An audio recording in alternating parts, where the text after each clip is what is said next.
자, 오늘은 우리는 뭐에 대해서 배워볼 내용이냐면 바로 생명 현상의 특성에 대해서 배워볼 것입니다. 자, 여기에서 매년 수능에서 1번 문제 또는 한 문제가 꼭 출제가 되는 경향이 있기 때문에 여러분들이 요 1단원에 대한 요 내용에 대해서는 여러분들이 잘 기억하고 있어야 됩니다. 자, 여기에서 말하고자 하는 게 뭐냐면 살아있는 생명체가 가질 수 있는 공통적인 특징이 무엇인가에 대해서 배우는 내용이거든요. 자, 여기에 해당되는 내용이 총 몇 가지가 나오냐면 6가지가 나오게 됩니다. 자, 여러분들은 이 6가지를요 공부를 하시고 각각의 어떤 상태의 문제에 대한 예시를 보고 이 6가지에 대한 내용이 어디에 해당이 되는지 매칭만 할 수 있으면 모든 문제를 다 풀 수가 있습니다. 자, 그것만 신경 쓰고 공부를 하시면 되겠어요. 먼저 볼게요. 첫 번째, 세포로 구성이 되어 있네요. 두 번째, 물질 대사라는 것을 한다. 세 번째, 자극에 대한 반응과 항상성. 네 번째, 발생과 생장. 다섯 번째, 생식과 유전. 그 다음에 마지막으로 적응과 진화라는 게 있습니다. 자, 살아있는 생명체는 이 모든 6가지에 대한 특징을 모두 가진다라고 보시면 되겠어요. 그러면 가장 먼저 나오는 1번, 세포로 구성되어 있다라는 거 먼저 보도록 하겠습니다. 자, 첫 번째 내용이 바로 살아있는 생명체는 모두 다 뭐로 구성이 되어 있다? 세포로 구성이 되어 있다라는 내용입니다. 자, 여기 보시면 세포에 대한 아주 간략한 그림이 나와 있는데요. 자, 하나에 여기 보시면 뭐 핵이 될 수도 있고요. 핵 안에는 여러 가지 DNA가 있겠죠. DNA가 있고 뭐 각각의 여러 가지 세포 소기관들이 존재하고 있다라는 거 기억하시면 되는데, 자, 먼저 세포라는 것을 먼저 살펴보면, 자, 세포라는 것은 뭐냐면요, 작을 세자의 주머니 포자로 구성된 어원입니다. 즉, 작은 주머니처럼 생겼다. 자, 작은 주머니처럼 생겼다라고 이름을 세포라고 붙여주었고요. 자, 옛날에 현미경이라는 것이 발명이 되면서 조직을 가지고 와서 현미경을 통해 관찰을 해봤더니 세포라는, 즉 작은 주머니로 구성된 물체들이 굉장히 많이 존재하더라라는 것을 현미경을 통해서 발견하게 된 거죠. 그 발견하게 된 물질을 우리는 바로 세포로 이름을 붙였다라고 보시면 되고요. 자, 이 세포라는 것은 생명체는 구조적이나 기능적 기본 단위가 바로 뭐로 되어 있다? 세포로 구성이 되어 있다라는 거 기억하시면 되겠습니다. 그래서 우리가 흔히 아는 세포는 그게 뭐 동물세포, 셀이라고 하죠. 동물세포, 그 다음에 식물세포, 식물셀이라고 하죠. 자, 옛날에는 예전 교육 과정에서는 세포에 대해서 배우고 세포 안에 들어있는 세포 소기관을 다 공부를 했었는데요. 자, 요게 교육 과정이 개편이 되면서 생명과학 2로 옮겨갔기 때문에 생명과학 1에서는 그 정도까지 개념을 공부할 필요는 없을 것 같고, 물론 통합과학에서는 여러분들 1학년 통합과학에서 공부를 했지만은 일단은 뭐 배운 개념을 그냥 재활용한다 생각하시면 되겠습니다. 어쨌든 거기서 키포인트는 그게 아니라 살아있는 생명체는 세포로 구성이 되어 있다라는 거 기억하면 되겠습니다. 자, 또 세포는요, 단세포라는 것과 다세포라는 것으로 또 구분이 되거든요. 자, 단세포라는 것은 뭐예요? 세포가 하나로 구성된 생물이고요. 다세포 생물은 세포가 여러 개로 구성된 생물이에요. 자, 여러분들이 아는, 즉 사람과 같은 경우는 단세포입니까? 다세포입니까? 다세포에 해당이 되겠죠. 우리의 몸은 세포가 셀 수 없이 굉장히 많이 구성되어 있습니다. 그래서 이렇게 세포가 모여서 하나의 조직을 만들고, 조직이 기관이 되고, 기관이 기관계가 되고, 기관계가 모여서 하나의 개체가 되는 형태의 그 정도 내용은 여러분들이 알고 있다고 생각을 하고요. 대표적인 단세포 생물 뭐예요? 굉장히 하등한 생물 중에 하나이죠. 자, 세포가 하나로 구성되어 있는 생물이야. 대표적인 예가 뭐 있습니까? 바로 아메바 같은 것들이 있지요. 자, 그들은 세포가 하나로 구성되어 있다라는 거. 그래서 세포의 개수에 따라서 단세포냐, 다세포냐. 그 다음에 세포가 어떠한 생물체를 구성하느냐에 따라서 동물세포냐, 식물세포냐 구분할 수 있다라는 거 꼭 기억하시면 됩니다. 됐죠? 요게 바로 첫 번째 특징, 모든 생명체는 세포로 구성되어 있다. 자, 생명체의 두 번째 특징, 바로 물질 대사를 한다입니다. 자, 물질 대사에 대한 뜻을 먼저 볼게요. 자, 생명체 내에서 생명 현상을 유지하기 위해서 일어나는 모든 화학 반응을 우리는 뭐라고 한다? 물질 대사다라고 합니다. 즉 살아있는 생명체 내에서 일어나는 모든 화학 반응을 우리는 바로 물질 대사라고 한다고요. 근데 여러분들 이 물질 대사는 언제 또 한번 들어봤죠? 그렇죠. 바로 통합과학 시간에 아마 공부했던 기억이 날 텐데, 자, 물질 대사하면 자, 꼭 같이 있어야 되는 물질이 있습니다. 뭡니까? 그렇죠. 우리는 그것을 바로 효소라고 하죠. 그래서 영어로 엔자임이라고도 이야기합니다. 효소를 구성하고 있는 주된 성분은 뭐예요? 그렇죠. 단백질입니다. 그래서 이 효소라는 것은 단백질로 구성이 되어 있기 때문에 온도에 굉장히 민감하고요. 그 다음에 산성의 정도를 나타내는 pH 값에 굉장히 영향을 많이 받습니다. 그래서 어쨌든 간에 이렇게 효소가 관여하게 되는데 이 효소가 하는 일이 뭐였습니까? 그렇죠. 활성화 에너지를 어떻게 낮추어 줌으로 인해서 물질 대사가 보다 더 신속하고 빠르게 일어나게 도와주는 역할을 하는 게 바로 효소, 즉 생체 촉매라고도 불렀죠. 그래서 우리는 그 활성화 에너지를 낮추어 주는 게 효소다. 자, 그렇다면 활성화 에너지가 뭡니까? 그렇죠. 물질 대사가 일어나기에 필요한 최소한의 에너지의 장벽을 우리는 바로 활성화 에너지라고 했어요. 자, 에너지 장벽을 효소가 낮춰줌으로 인해서 보다 더 물질 대사가 빠르게 일어날 수 있게 도와준다라고 설명을 선생님이 했던 기억이 있습니다. 그렇죠? 그 정도는 다 알고 있는 기억이기 때문에 짧고 간략하게 해서 넘어가도록 할게요. 자, 어쨌든 간에 물질 대사는 이렇게 효소라는 것이 관여를 하고 또 하나 더 있었습니다. 뭐가 관여를 합니까? 자, 에너지. 자, 에너지의 출입이 있다 없다? 출입이 관여한다라는 것을 우리는 알고 있어요. 자, 이것을 설명하기 위해서 여러분들은 크게 물질에서의 종류 두 가지를 기억하셔야 됩니다. 마찬가지 1학년 때 다 배웠던 내용이야. 첫 번째 동화작용이고요. 반대로 이화작용입니다. 자, 여러분들 동화작용은 같은 말로 뭐라 한다고 했습니까? 그렇죠? 흡열 반응이라고 했습니다. 자, 흡열 반응은 뭐예요? 열을 흡수하는 반응이야. 열을 흡수하는 반응. 보세요. 반응물과 생성물이 있어. 자, X축이 반응 경로고요. Y축이 에너지 수준이에요. 에너지 수준이 어디가 더 낮아요? 반응물이 생성물보다 더 낮은 상황이죠. 그런데 여기서 뭘 흡수하니? 에너지를 흡수를 해서 어떻게 뭐가 됩니까? 생성물이 되죠. 즉 열을 흡수해서 일어나는 물질 대사 반응이에요. 그래서 이러한 반응을 뭐란다? 동화작용이라고 한다. 그래서 대표적인 실생활 예가 뭐 있었습니까? 그렇죠. 무언가를 합성, 광합성. 여러분들 광합성이 뭐예요? 포도당을 생산해내는 물질 대사잖아. 주로 식물이 일어나는 물질 대사 중에 하나입니다. 광합성. 빛을 이용해서 무기물을 유기물 형태인 포도당으로 합성해내는 과정이잖아요. 그죠? 합성해내는 과정. 그 다음에 또 뭐가 있냐면, 자, 단백질을 합성하는 반응도 마찬가지 동화작용입니다. 왜? 단백질을 구성하는 최소 단위가 뭐예요? 아미노산. 우리 필수 아미노산에서 20가지가 있다라고 했죠. 그 아미노산이 서로 펩타이드 결합을 통해서 만들어진 폴리 아미노산들이 많이 모여서 어떻게? 폴리 아미노산들이 많이 모여서 뭐가 됩니까? 단백질이 만들어지잖아. 그죠? 아미노산과 아미노산이 폴리펩타이드 결합을 통해서 만들어진 것들이 모여서 단백질이 되잖아요. 그래서 단백질을 하나에 만들어내는 거 마찬가지 동화작용에 해당이 됩니다. 됐죠?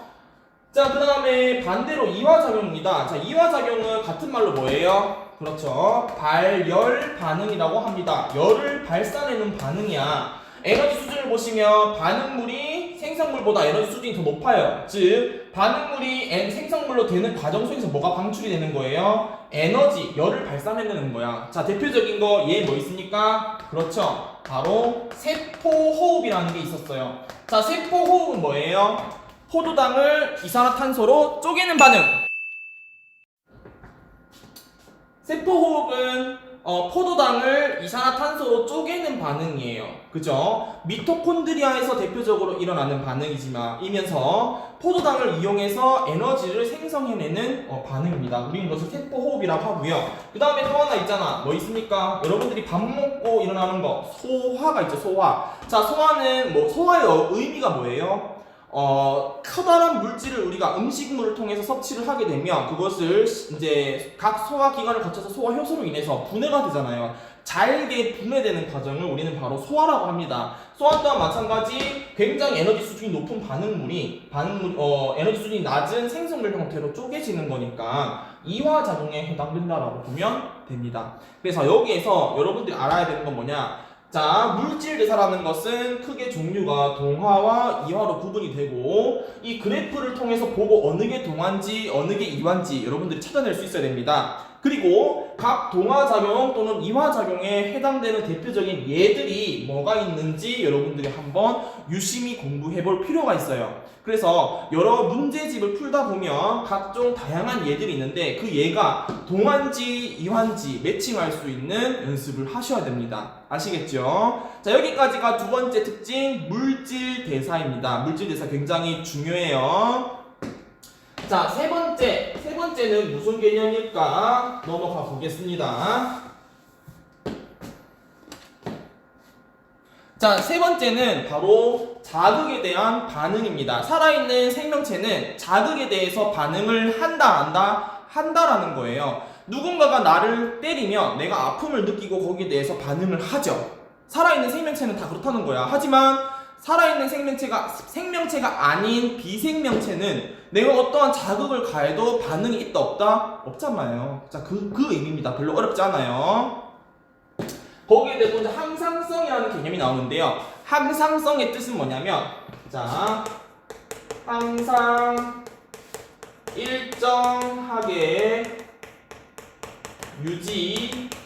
유지시키려는 성질, 우리는 이것을 바로 항상성이라고 합니다. 자, 요즘에 항상성 단원이 굉장히 급부상하고 있어요. 그래서 굉장히 중요하단 말이야. 개념 똑바로 기억하고 있어야 돼. 하지만 우리 몸속에서 이 항상성을 유지시킬 수 있는 요인 세 가지가 대표적인 게 있어요. 첫 번째, 여러분들 기억합시다. 혈당량입니다. 혈당량. 자, 혈당량이란 건 뭐냐면 내 몸 혈액 속에 들어있는 포도당 수치를 말하는 게 바로 혈당량이에요. 그래서 혈당량 조절이 높아서도 안 되고 낮아서도 안 되는 적정 수준을 유지해야 돼야 그게 바로 안정한 상태다. 즉, 그 평범한 상태다. 이렇게 이야기할 수 있거든요. 어쨌든 간에 이 혈당량이 내 몸에서 너무 높아도 안 되고 너무 낮아도 안 된다. 그것을 조절해주는 여러 가지 호르몬이 있거든요. 그건 뒤에서 나중에 배우도록 할게요. 자, 두 번째 혈당량, 그 다음에 두 번째 체온입니다. 체온 조절이야. 자, 우리 사람의 체온은 37.5도가 적정한 체온이에요. 그래서 내 몸의 온도가 너무나 높아서도 안 되고 너무나 낮아서도 안 된단 말이야. 자, 우리 몸을 구성하는 대부분의 성분은 단백질이 굉장히 많아요. 즉, 아까도 이야기했지만 단백질을 구성하는 것들 중에 대표적인 게 효소가 있잖아. 효소는 온도에 굉장히 영향을 많이 받는단 말이에요. 그래서 내 몸의 온도가 굉장히 높은 상태로 오랜 시간 유지가 되게 되면 효소가 파괴가 되고, 효소가 파괴가 되면 물질 대사가 잘 일어나지 않겠죠. 그러면 사람은 살 수가 없단 말이야. 그래서 결론은 체온을 조절하는 것도 마찬가지. 너무나 높아서도 안 되고 너무 낮아서도 안 되는, 그것을 조절하는 데는 신경적인 부분과 호르몬적인 부분이 굉장히 복합적으로 작용한다라는 거 기억하시면 되겠습니다. 마지막 세 번째, 바로 삼투 조절입니다. 삼투 조절. 자, 여러분들 삼투압을 뭘로 이해하시면 되겠냐면요, 농도로 생각하시면 될 것 같아요. 농도. 그래서 내 몸의 혈액의 농도라 생각하시면 돼요. 그래서 내 몸속의 농도도 너무 진해서도 안 되고 너무 연해서도 안 돼. 즉, 적정한 수준을 유지해야 됩니다. 그러하기 위해서는 여러 가지의 호르몬들이 작용을 하거든요. 그것도 마찬가지. 오줌을 얼마나 많이 누느냐, 오줌을 적게 누느냐에 따라서 내 몸속의 혈액의 농도 또는 우리는 혈장 삼투압이라고 하거든요. 혈장 삼투압의 농도가 어떤지, 오줌 삼투압의 농도는 어떤지, 오줌의 양은 어떤지 이렇게 물어보게 됩니다. 대표적으로 이제 내가 물을 많이 마셨을 경우, 또는 내가 물을 적게 마셨을 경우, 또는 탈수일 경우, 자, 그렇게 경우의 수를 두고 어떻게 조절이 되는지, 그것도 마찬가지 뒤에 항상성 파트. 마찬가지 그 파트도 함상성 파트에서 굉장히 중요하게 다룰 거기 때문에 일단은 이러한 내용만 있다라는 것만 기억하시면 되겠습니다. 그래서 이러한 예가 나왔을 때는 항상성에 대한 예구나 라는 거 기억하시고 문제를 푸시면 될 것 같아요. 됐죠? 자, 그 다음은 넘어가 볼게요.